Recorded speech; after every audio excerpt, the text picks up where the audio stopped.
So let's do London Road. So London Road is a screen adaptation of the verbatim musical, which in 2011 was at the Cottesloe, the National Theatre.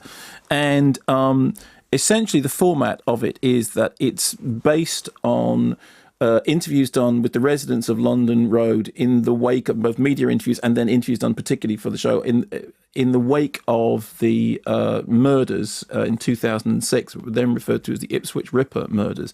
And what it does is it takes the words of the locals, of the community, and then it puts them to song. So to some extent, it's sort of formally related to something like Clio Barnard's The Arbor, which is a really sort of terrific example of doing verbatim theatre on screen, which actually involved actors lip-syncing to recorded interviews. And that's at the experimental end of it. On the other hand, there are sections of it that are more like Les Miserables. There's one section when we have the locals waiting to see the prisoner being taken to the prison, and it's very, very much like some of the sequences from Les Miserables. Anyway, it's kind of hard to imagine because it's all to do with the voices, the dialogue slipping from what sounds like dialogue into music. Anyway, here's a clip. Ensemble cast. I mean, it is definitely an ensemble cast piece. Includes Anita Dobson, Olivia Colman, and Tom Hardy. Anyway, here is just a taste of what you get in London Road, which is essentially a story of a community being broken, being turned apart, turned against each other, being suspicious of each other, and then gradually being mended. I've got nearly 17 hanging baskets in this back garden. Believe it or not, begonias and petunias and impatience and things. Marigolds, petunias, and we got up there. We got busy Lizzies, hanging geraniums, all right, see. There's all sorts in that basket anyway. Hanging lobelias, petunias in a basket, hanging basket. That's a fuchsia. There is a special name. I just call them lilies. They're a lily type. There is a special name, and for the first time this year, I've got a couple of baskets. You see what I mean about that thing going between dialogue, the lilt of dialogue and the lilt song is very, very complicated to do, and it's actually done rather brilliantly.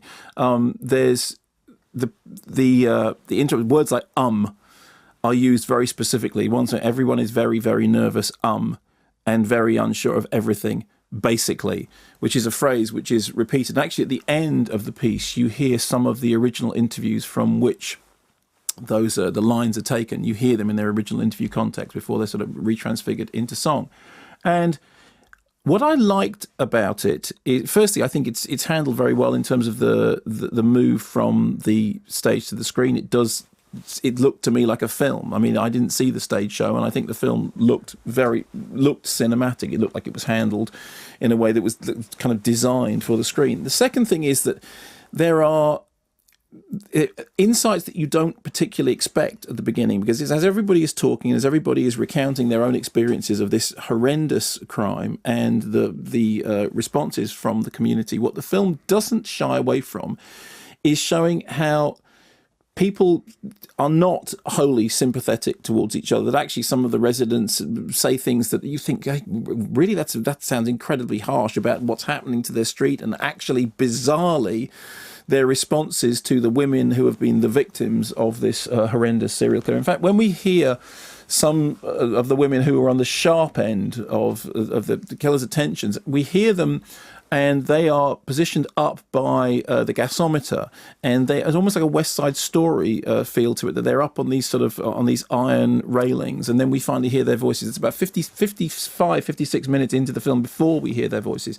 So what you hear is this kind of melange of residents talking about how all this has affected them and the effect it's had on them, and the way in which now everybody suspects each other, but they also, through it, are developing some form of community. And then the outsiders, the women who actually were at the very sharp end of this horrendous crime, them being brought in, and the film moves towards something which is a very British form of reconciliation. But even as it does that, because it is really a story about a community being fractured and then attempting to heal itself, even as it does that, it isn't afraid to scratch away at the surface, to say that, behind the net curtain there are there are emotions and reactions which are very dark and very difficult and very troubling. In fact, I think it's quite appropriate that the film itself should constantly leave you in a state of feeling slightly uncomfortable about the voices that you're hearing. There's some of the most dramatic sequences are to do with the sort of dramatization of every man is under suspicion and the way in which the